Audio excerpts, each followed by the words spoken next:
Hey, what's up guys? Welcome back. Today we're going to do One Piece chapter 1080 review. Let's get into it. The title of this chapter, The Legendary Hero. Getting right into the chapter, we see Koby on the run from the pirates on Pirate Island, and it looks like Koby has a bounty now from Cross Guild, and he is actually a 5-star bounty, and he is worth 500 million, which is absolutely crazy. And obviously his bounty is coming from the Rocky Port incident and how he is the hero of that incident. So I wonder how much that's coming into factor here, because 500 million is actually ridiculous, and that was the bounty that Ace would have been at. And I remember back in the day, Oda said that if NL was to sail the sea, he would be worth around 500 million. So for Koby to be worth that much is actually ridiculous, and he's going up there with the top tiers of One Piece right now. And as Koby's on the run, it looks like he actually freed a ton of other prisoners that were on the island as he escaped himself. And as all this chaos is going on, we finally get introduced to the Blackbeard crew, and I feel like this is the first official introduction of the Blackbeard crew. And I remember Joy Boy Theories was talking about this as well. It reminded him of how the Whitebeard Pirates were introduced and was just hyping up each of the crew members. And we see Shiryu of the Rain and the corrupt king Alvaro Pizarro. And Pizarro has the island fruit, which instantly reminded me of Pika's fruit. So I wonder if there's going to be a scene similar to how Zoro sliced Pika right in half. I wonder if Zoro's just going to end up slicing an island in half. That would be absolutely sick. We even get a glimpse of Vasco's shot here, and he apparently has eaten the Glug Glug fruit as he's a drunk, and we literally see him drinking in this exact panel. And I wonder what the Glug Glug fruit ability actually gives him. It looks like he's floating on some bubbles, but looks like these bubbles are coming from San Juan Wolf. And speaking of San Juan Wolf, looks like he has eaten the big fruit, and basically he can become even more gigantic than he already is. And I think he will be the biggest character in One Piece here. And I'm actually curious if we're gonna see any matchups during this kind of fight between the Navy and the Blackbeard Pirates right now. And after this awesome introduction, we actually get to a flashback between Koby and Blackbeard, where Blackbeard is telling Koby about making Pirate Island a full-fledged nation, as long as Blackbeard himself is the king. And Blackbeard wants to call this the Blackbeard Kingdom. So initially this made no sense to me. Why would Blackbeard want his nation to be recognized by the world government, since he wants to become Pirate King? And obviously becoming Pirate King involves taking down the world government in the first place, right? I feel like that's a prerequisite to becoming the Pirate King. But then someone popped into my head, and it was Doflamingo. Just like Doflamingo used Dressrosa as his base of operations, where he was doing weapons smuggling between different nations, as well as he was developing the smiles on Dressrosa to then send and ship to Kaido. So in a similar fashion here, I believe Blackbeard can start working with other nations, trying to gain allegiances of other nations, similar to how Luffy has allegiances from Dressrosa, Alabasta, and Fishman Island. Another angle I could see on this, and I've kind of heard and seen online, is that apparently Blackbeard might have an agenda to get into Marijoa, and there might be actually something hidden at Marijoa that Blackbeard wants. Maybe it's his final mythical Zoan fruit. Also thought of something pretty interesting. If Blackbeard is the king of Pirate Island, wouldn't that technically make him Pirate King before Luffy? Like, that would actually be hilarious if he actually gets the moniker of Pirate King prior to Luffy actually becoming the Pirate King. And after Blackbeard is done profusing his dream off to Koby, Koby's just like, yo, it won't work to use me as a bargaining chip against the world government because I am a member of Sword. And this is finally where we get the explanation of Sword from our boy Aokiji, as Blackbeard's like, yo, what is Sword? And Aokiji's just like, yo, Blackbeard, it's not gonna work, man. This guy's a member of Sword. You might need to let him go. And Blackbeard's like, nah, explain to me what Sword is first, right? And it's funny how Aokiji looks like he was trying to help out Koby here. He's just like, yo, let this guy go, dude. He's not gonna be much help, you know what I'm saying? Like, just let him go, you know? But Aokiji seems like he's still a good guy, so that brings up a lot of questions about what he says next. And as Aokiji states, these members of Sword have officially resigned their commission. That allows them to ignore certain commands and protocols, like even fighting a Yonko. They don't need permission to fight a Yonko such as Blackbeard. And the Navy keeps them around because they can disavow them at any point and cut them loose from the Navy. And again, this doesn't make much sense to me why the Navy would want to keep these types of Sword members around. And on one side, I could see where these Sword members are probably the stronger members of the Navy itself, and thus you want to keep around your strongest players because, I mean, who else do you have, right? So that might be a potential possibility here. Another possibility is that some people high up in the Navy are actually in charge of Sword, and those are the ones that are backing Sword. Thus, no one can get rid of Sword because it's literally intrinsically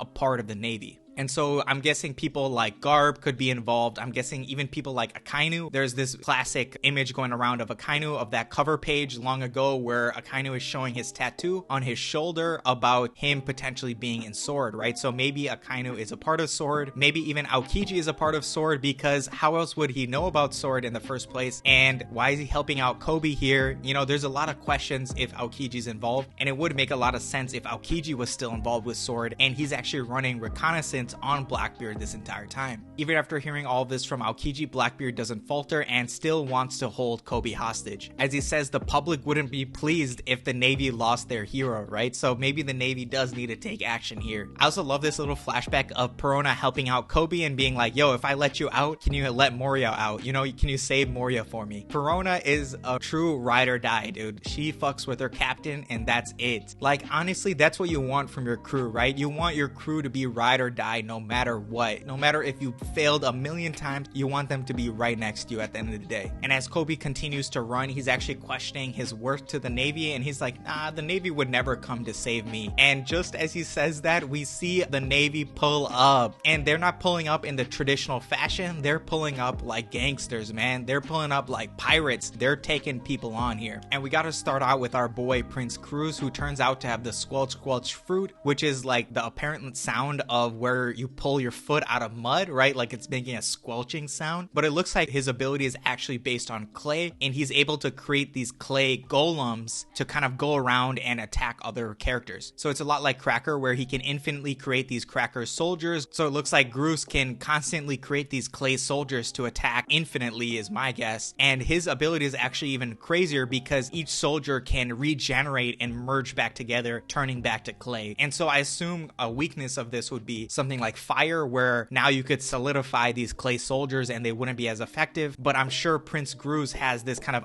infinite ability as well, where he can constantly make these. And another question I had is Groose a Logia, devil fruit? Does he have like a Logia ability where he himself is clay, so he can kind of move around in a clay fashion? Or can he only create these clay soldiers and he's actually a Paramecia devil fruit? So that's what I'm not really sure about, because with Cracker, obviously he could create these soldiers, but he himself could not turn into a Cracker. So maybe Groose is actually able to turn into a clay doll himself and be kind of like a Logia moving around in a clay form. And we also get introduced to Kujaku, who's a Navy Rear Admiral. She's called a tamer woman who ate the whip fruit, and she's just whipping these pirates left and right, bro. She ain't got no chill for these pirates. And an amazing callback by Oda from just a few chapters ago, these GB flowers where the gunpowder can bloom flowers. As Koby is surrounded, he's just about to get shot. All of these pirates shoot at Koby at once, but boom, right as they're shooting, all of their gunpowder turns into flowers and Koby is unharmed. And Hibari has pulled up, and Hibari is so cheeky. She's just like, I didn't come here to save you, you know, I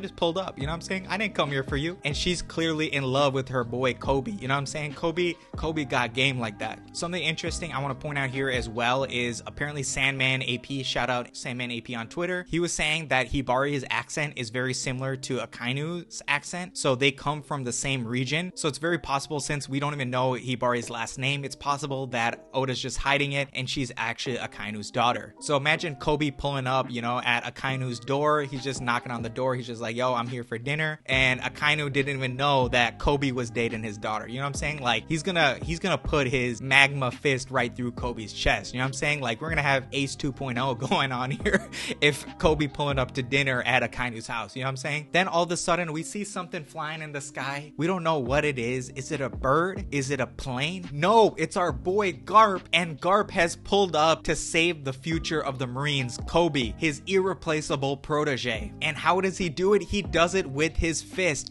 the Galaxy Fist, and boom, he destroys the entire town with one blow. Garp has been underrated this entire story, dude. No one had been putting Garp on this level. Garp is crazy. This exact move reminded me of King Kong Gun when Luffy took down Doffy and the entire town just shattered in on itself. And that's literally what happened here. And Garp was just chilling with this move. This was a starter move, man. And what I think this is really showing, Garp even mentioned it here. He's here to save save the future of the Marines, and he's here to save his protege. Garp has two things that he's protecting, right? And he's protecting that with his fist, with his will. And similar with Shanks, last chapter when he took out Kid, Shanks was protecting his fleet. And not only that, when Shanks pulled up at Wano to scare away Green Bull, he was protecting his bet on the future. He was protecting Luffy, and he was using his will to do it. And all this is leading to, I think, in my opinion, is that Luffy is going to need to protect his crew and the people that he cares about with his will, his undeniable will. And that's the next step. That's the next leap that Luffy needs to make here. It can't be like what happened at Sabaody, where Luffy was utterly defeated and could not protect his crew. That cannot happen again, especially when Luffy is going to have to go head to head against someone like Shanks. Right after I read this chapter, I flew back onto Twitter and was looking at what people were saying, and everyone was on Dragon, dude. Everyone's just like, yo,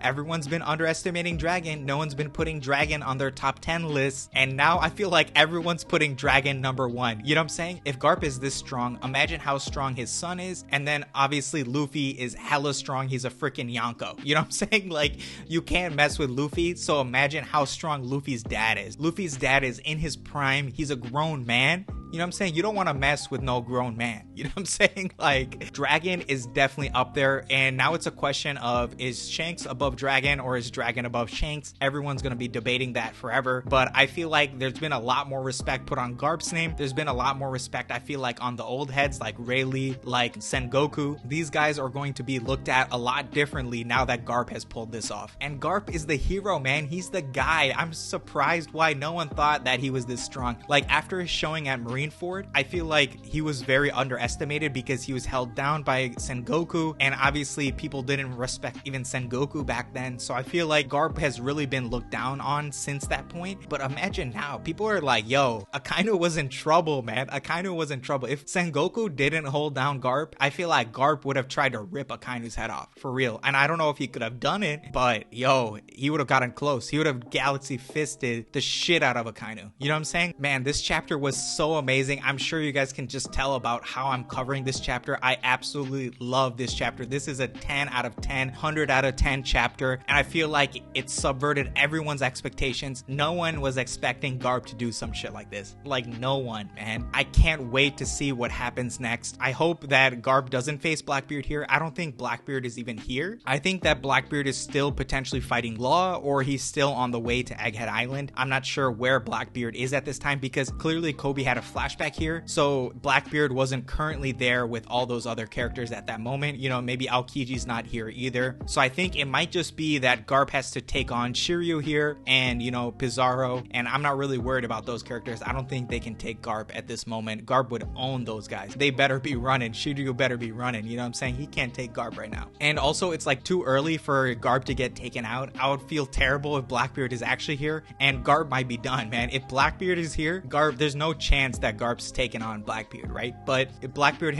is definitely off the island and it's just Shiryu as like probably the strongest character here, I think Garp can easily take Shiryu. But yeah, that's basically all I got. Let me know what you guys thought of this chapter down in the comments below. I absolutely love this chapter, and I'll talk to you guys in the next one. Deuces.